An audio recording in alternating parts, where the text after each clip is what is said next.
This is a Founding Media podcast.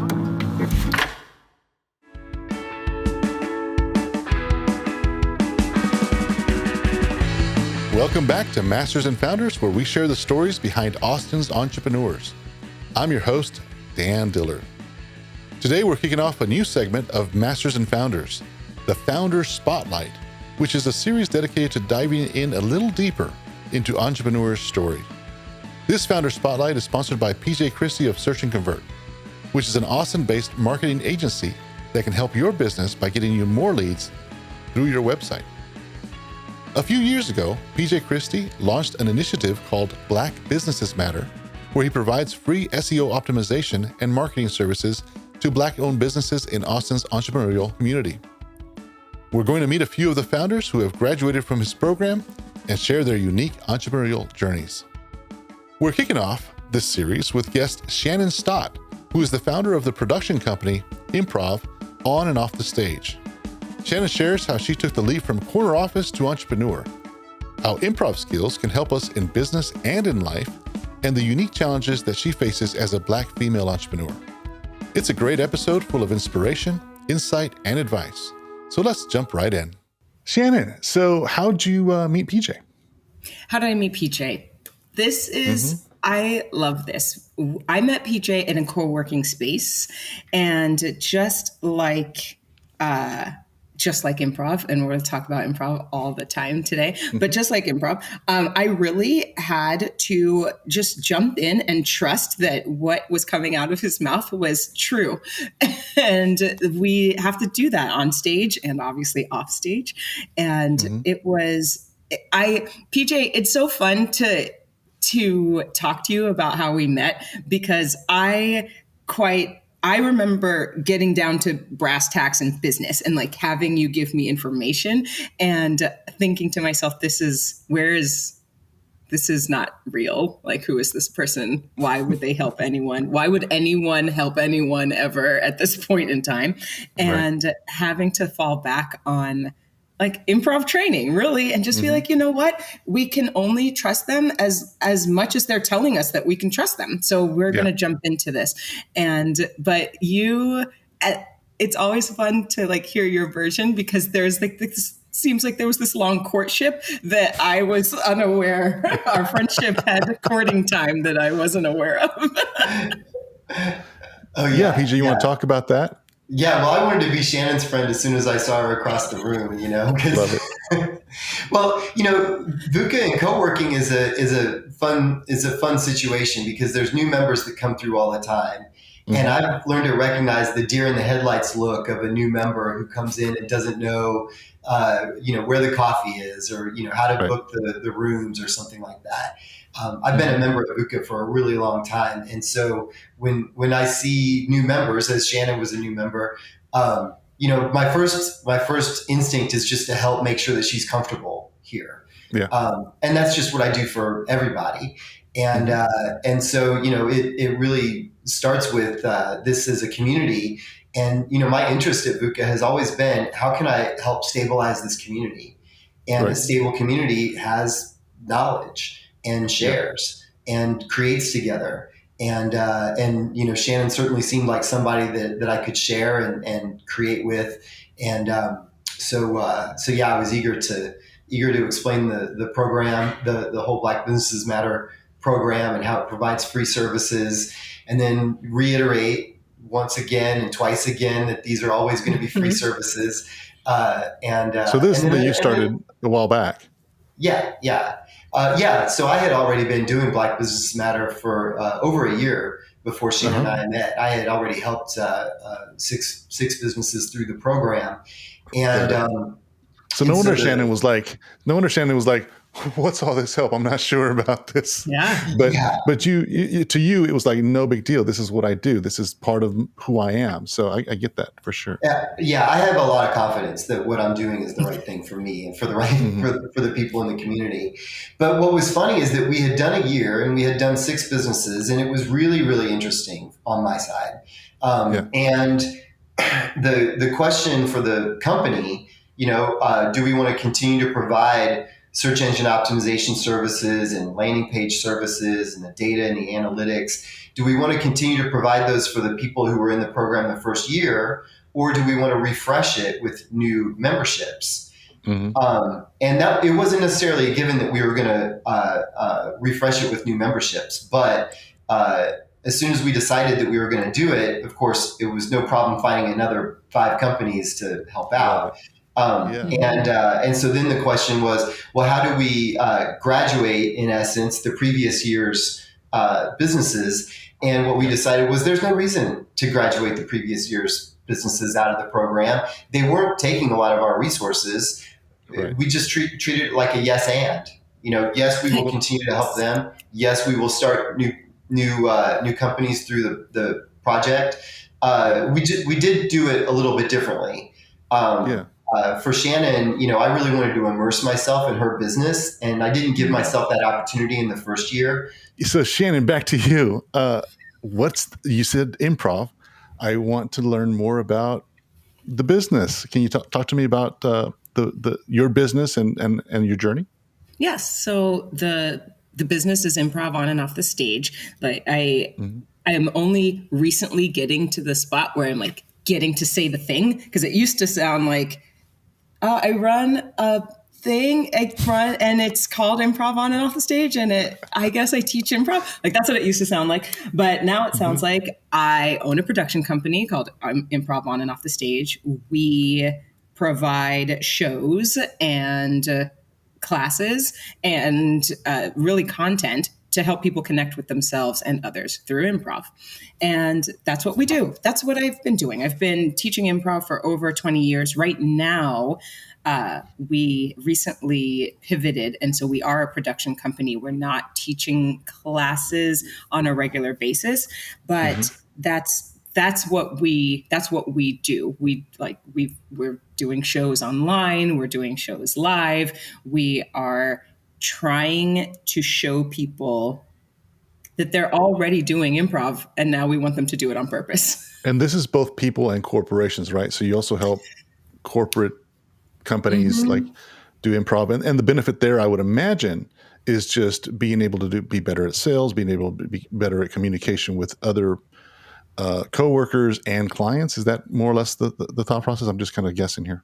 Yeah, a lot. So a lot of that is absolutely on the nose. We also have had people come to us who have had issues, like how to make sure that they are incorporating and listening to the people of color that they have hired, the people who have disabilities who they have hired, transgendered people who have been in their communities. Just how do we listen to them? How do we provide them with what they need, right?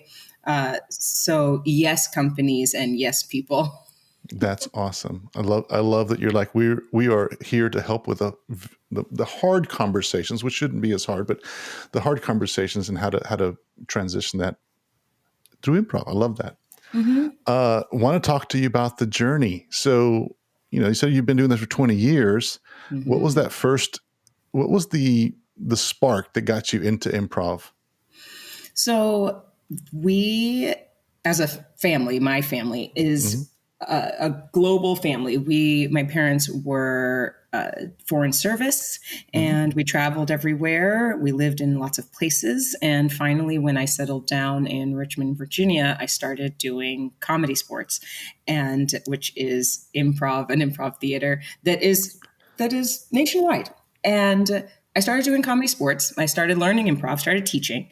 And that's not comedy about sports, though, right? It's not comedy about sports. It's comedy played as a sport. Get it? Nice. So it's so great. I love it to this day. But I started teaching and improvising, and I was realizing that the things that I was learning, like how to trust, how to communicate, how to move through a space, how to recognize where I am and what it means to be where I am, what kind of character is in a coffee shop versus what kind of character is under the seat, right? These are fun things, but they applied to the things I was already doing when I was moving through time and space, from country to country and continent to continent, right? The things like, how do I move through this space? Who do I speak to by looking them in the eye? Who do I not speak to by doing that? What do I wear? How do I wear it? How do I make friends? All of these types of questions that we ask ourselves when we're not moving around. When we're in one place, we ask these questions. But when we're in one place, we fall into habits and patterns. And for me, when I was moving, I couldn't fall into habits and patterns. I had to change on the fly for each country or place that I was in. And improv absolutely connected that. Like I was realizing, I'm already doing these things. Improv teaches us to do those things. So I can teach people to do those things out in the world, hence off stage, right? Improv on and off the stage. Right. So for many years, you were practicing because it was a passion of yours. You just loved it through in your travels and everything else. And then at some point, you decided to I'm going to put on the entrepreneurial hat and make a business of this. Is that correct? So yeah, during the time that I was at Comedy Sports, when I was realizing, this is a thing, a business was happening in my head, and it was a stop and start. It was a slow start. And then finally, when I got to Austin, I've been in Austin now 10 years, a little over 10 years. And I feel like lots of people have this part of the story, but the pandemic, right? And during that time, it was the time. It was a now or never time. I had just gone through all the things, the corporate job, corner office, director in the title, all those things had happened, and then it was no longer. So what do you do in that time? And I chose to start this business. So that's pretty courageous to start a business during the pandemic. And now I want to go back to PJ. So this is a new business, PJ, in the pandemic. You met her. And so typically, obviously, it's like there's, as any entrepreneur, you're getting started, you don't have all the things that you need to get traffic and get clients. So I want to learn a little bit more about whenever you see someone come in that doesn't fit your, normal client status. Like corporate profile. What do you do? Uh-huh. Yeah. Well, first I try to meet them where they are. When I'm speaking to somebody in a corporate sense, they usually have a team of people, and pretty quickly I have to figure out who is filling what role, what are they responsible for. And when I'm working with an entrepreneur, especially one who's, bootstrapping or, trying to get things started with limited resources, the answer is there is only one role, and that is the person who is the founder. The founders deserve their own pat on the back compared to everyone else, because it just takes so much to do it. And the company that comes to me is usually going to have somebody who has built the website for them, and that person is on call. They might have a director of marketing, and that person is on call. They might have a layer of like a C layer above everybody, telling everybody what to do and what metrics they're driving for. Working in that kind of a matrix is kind of it is the language of Search and Convert. But when it comes to helping an entrepreneur, you really just got to meet them where they are. And it's pretty easy to find out,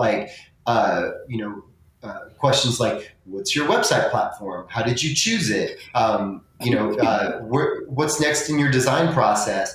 And just from those questions, I can really tell whether somebody has all of the roles filled that they need. And if they don't, sounds like a lot of education goes into it. I'm going to fill it. Mm-hmm. Right. Very, very cool. I love that you're able to shift from, corporate level Search and Convert kind of stuff to okay, entrepreneur, what do you need? Let me educate you on what's missing, and let me fill in that gap. That's really cool. Well, in race conversations, they call that code switching. Okay. And I've learned how to be pretty good at it, straddling the line between creative and entrepreneurship.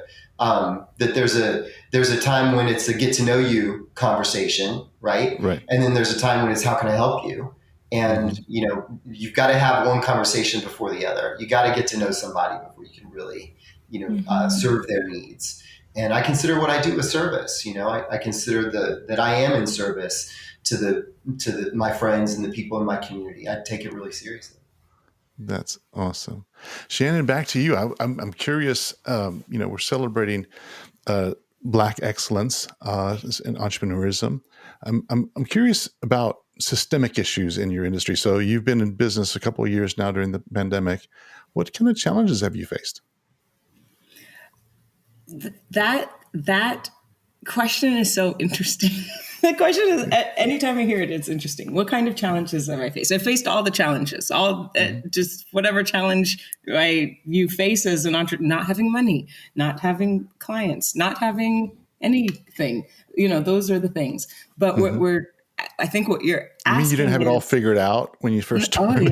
Yeah. I had it all figured out, and then I just pretended so I could get on this podcast, right? Yeah. And I had it all figured out.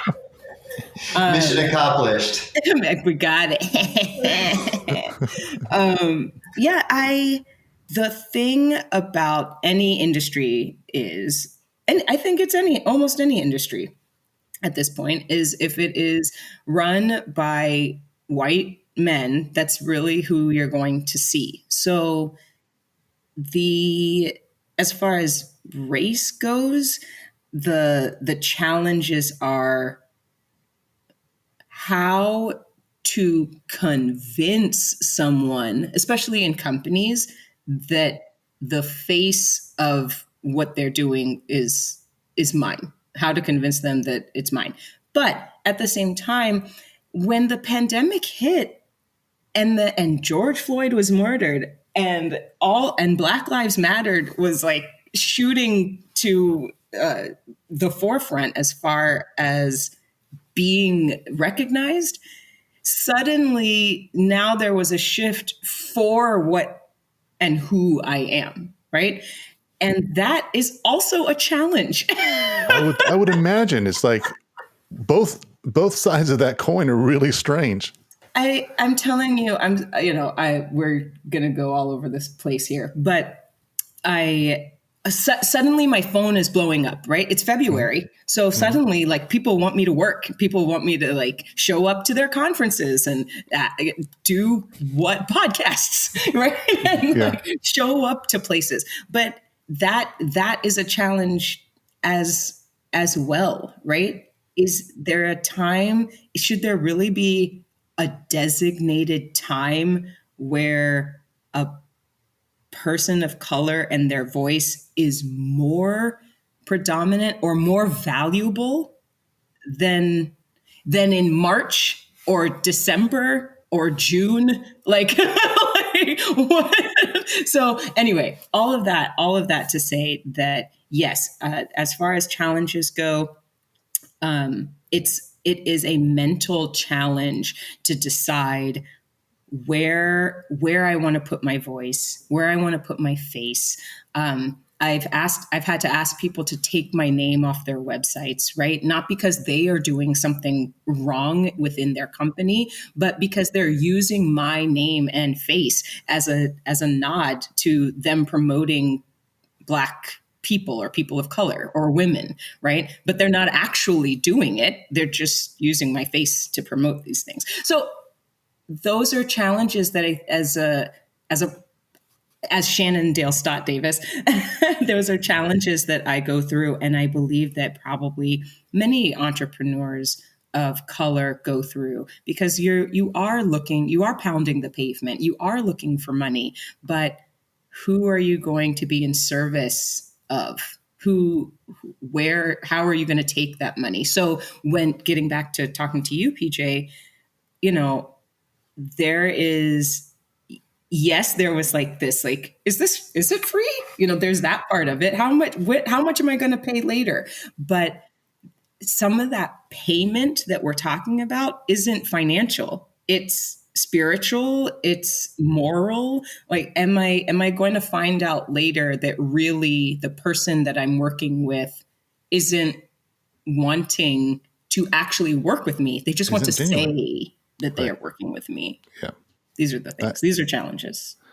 I could see, I definitely hear you, and I can see that in the work. We asked a question, and as we were getting to know each other, and the question is, have you been able to take any of those challenges and turn them into victories? And I wanted to ask that again to you, because I thought your answer was just great. Yeah, we'll see if it's the same answer now.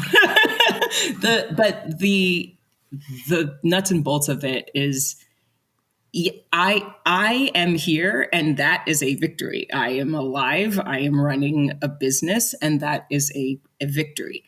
That being said, the challenges that I have had to face and the mental health that I have had to go through, as well as all of the people of color, Black and brown and that are going through to be here and to be alive and to be running their business. Like, it is a victory, and should it be?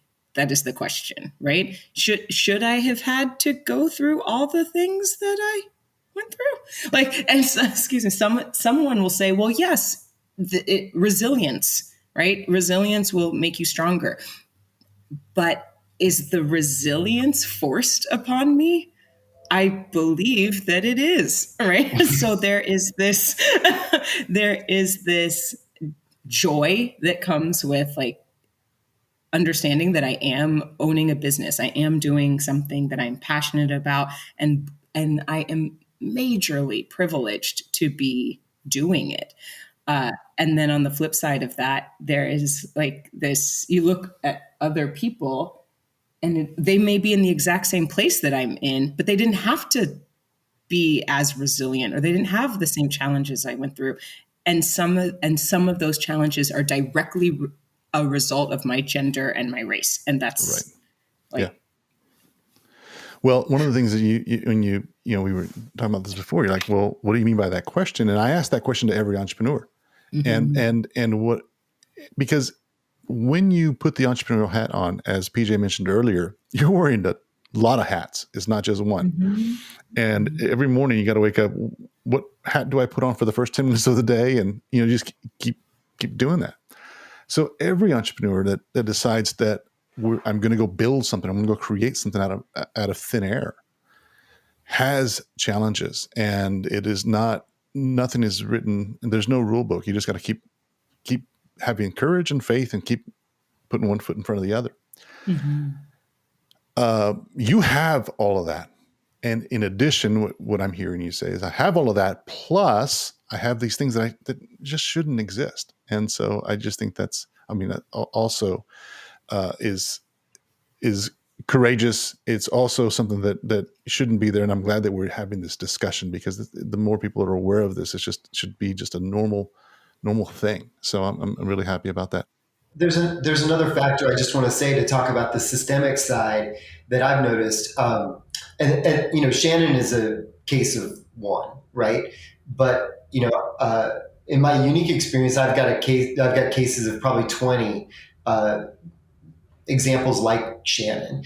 One thing that is true is that in the African American community, a lot of the freelancer services that are required for an entrepreneur like Shannon to get through to success is going to be things like who are the designers, who are the website builders, who are the SEO experts, who are these people? And I mean, and I'm saying, I've observed in the African American community, these skills are not available.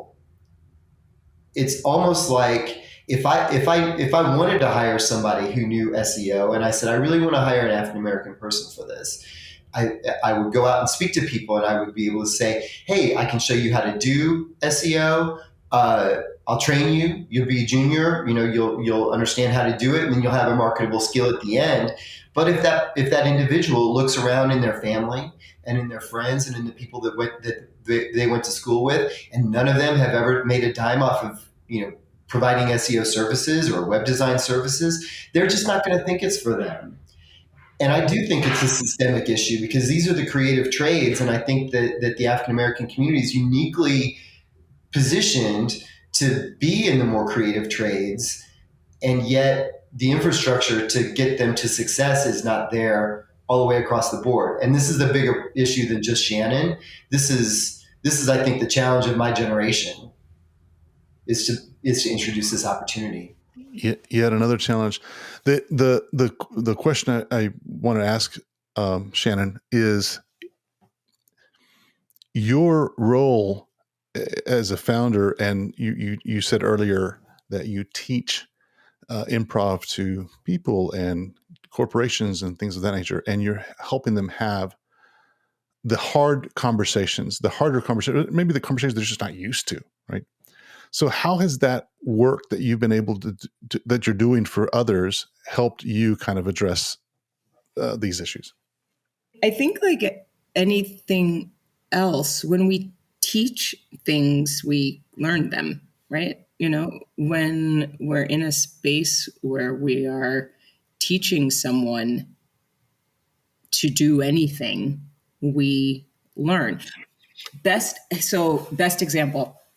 It's a terrible example, but it's a great example. It's a terrible story. I was teaching a workshop and I had to explain what bobsledding was. Is that right? Yes. I had to explain what bobsledding was. I recognized, and I was on screen. Okay. So it was a virtual workshop and I looked across the screen and what I said was, hey, we're going to do this thing. We're going to do this exercise. It's like, I need you to think of it like a bobsled. And I saw that there was a woman of what I assumed was Asian descent in that group. And I said something like, does everyone know what bobsledding is? That felt fine. And she said, no. She said, no. And in my mind, I was like, good, I asked the right question. Then I went on to explain what bobsledding was. And then I said at the end of it, something real shitty, like, did I use good enough English or something like really off the mark? And everyone, you could see it. Like, this is great. Zoom is great. You could see it. And you can see that foot going in the mouth. It was a big old foot sandwich.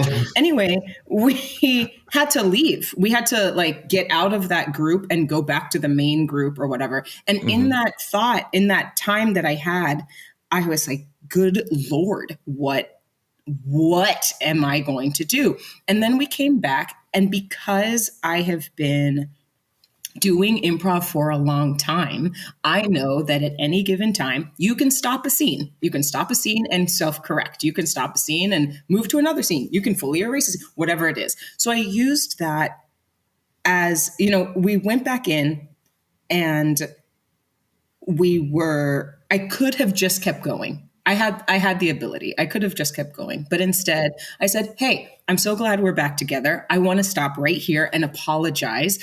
I can't tell you how sorry I am for just being rude.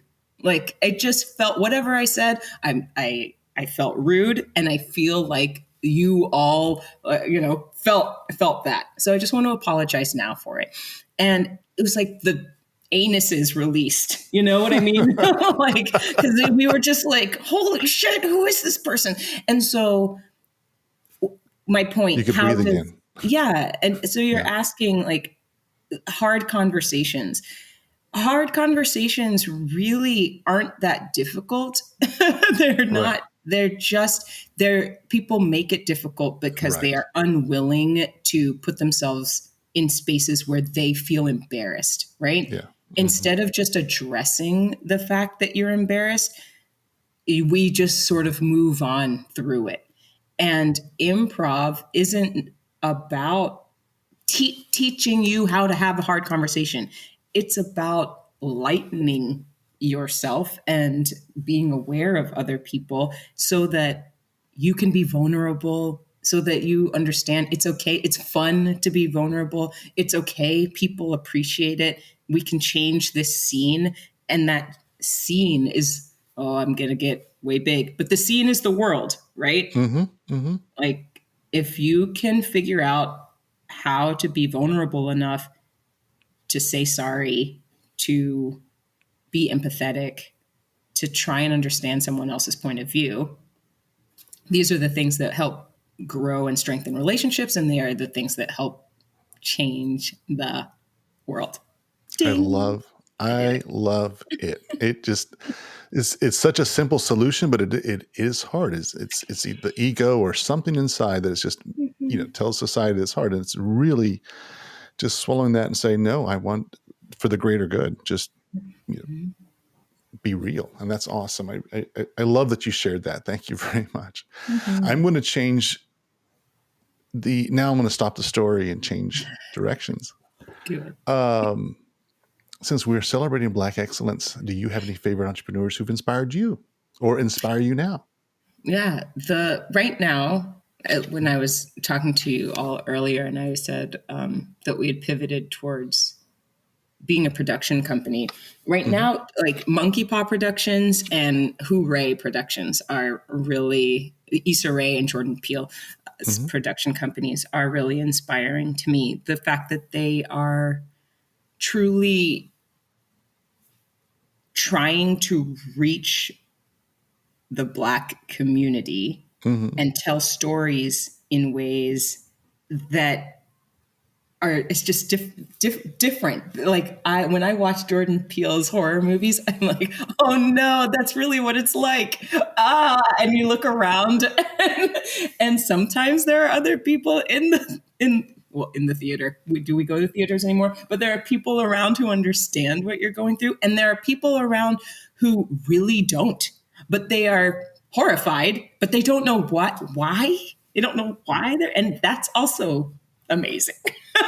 So anyway, just having those stories be told in creative and releasing ways is wonderful. And then on Issa Rae's side, having those same stories be told, and she's really trying to have entrepreneurs, right? Have people who are just starting out have the opportunities to tell their stories. So those right now, like looking at what those two people are doing is really inspiring as far as what I can do in that direction, as far as telling stories and incorporating other people to tell their stories as well. I love that. I have one final question for the both of you. And that question is because this show is called Masters and Founders. And the show is really about, teaching entrepreneurs how to be entrepreneurs, better entrepreneurs, and through experiences, life experiences, and through the journey. So the question is really simple. What's the advice for the entrepreneurs that are listening? And then we can get more detailed if we want to. And if they are facing other challenges, as we talked about being a Black entrepreneur, what's the advice there as well? PJ, do you have advice for entrepreneurs? Well, I mean, sure. I mean, I think my first advice is it's really got to matter to somebody. That's been something that I say over and over again. If it's a converting landing page or something, you've got to break through, and it's got to matter to them. And if someone is finding that within their business or within their life that they're not finding fulfillment, then they need to look a little bit deeper. And, for me, I would encourage other business owners. My advice would be to other business owners, start up your own Black Business Better program within your own company, because it's meaningful work and it will change the way you see your own business. I promise. I promise anybody that follows this path, they will learn more about themselves and more about their business by going the direction that I went. I think that's the best advice I can give. Make it matter to you, to somebody. Mm-hmm. I love that. It's one of the other conversations that we had, PJ, you and I early on a few months ago. That's something that's really near and dear to your heart is ethics, mm-hmm. to make sure that that's first and foremost in your business. And I certainly believe that. And hearing that from you and hearing that that's a big passion of yours is also, I just wanted to add to that because it was in the same kind of vein and make it matter. And so, yeah. What about you, Shannon? If people are listening and they're wondering, like, what do I do?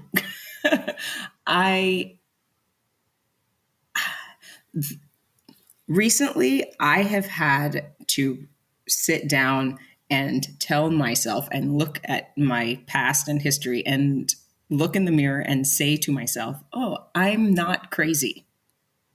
From what I understand, I'm not the only person on the planet. So